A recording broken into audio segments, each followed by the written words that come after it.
আজকে আমরা দেখব একটা পরিবেশ প্রশ্ন পঞ্চম শ্রেণী সেকেন্ড ইউনিট 2025। সঠিক নির্বাচন। বক্সা দুর্গ একসময় ড্যাশ রাষ্ট্রের অধীন ছিল? ভুটানের। পশ্চিমবঙ্গের মালভূমি অঞ্চলের মাটি কাঁকর পাথর। গান্ধীবুড়ি নামে পরিচিত মাতঙ্গিনী হাজরা। বেশি রাসায়নিক সার ব্যবহারের ফলে জমির উর্বরতা হ্রাস পায়। তারপর দেখো 1×4, কোন দুটি নদী সংযুক্ত হয়ে হলদি নদীর সৃষ্টি হয়েছে? দেখবে মহানন্দা নদীর উৎস ডাউহিল।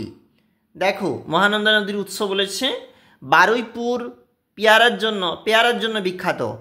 পাহাড়ি অঞ্চলে ঢালু কাঁকরে মাটিতে বর্ষাকালে কোন ধান ভালো হয় বলেছে। দেখবে চলে যাচ্ছি পরের পেজ। ড্যাশ হলো লুপ্তপ্রায় মাছ। নেদোস। জলপাইগুড়ির জলদাপাড়া অভয়ারণ্যে একশৃঙ্গ গন্ডার রয়েছে। সত্য মিথ্যা।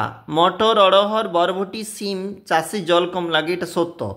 কোচবিহার শহরটি আত্রেই নদীর পূর্ব পাশে তো বালুরঘাট অবস্থিত, মানে এটা মিথ্যা হবে। আচার্য প্রফুল্লচন্দ্র রায় বিজ্ঞানী।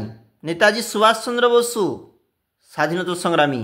বেগম রোকেয়া নারী শিক্ষার জাগরণ ঘটিয়েছিল।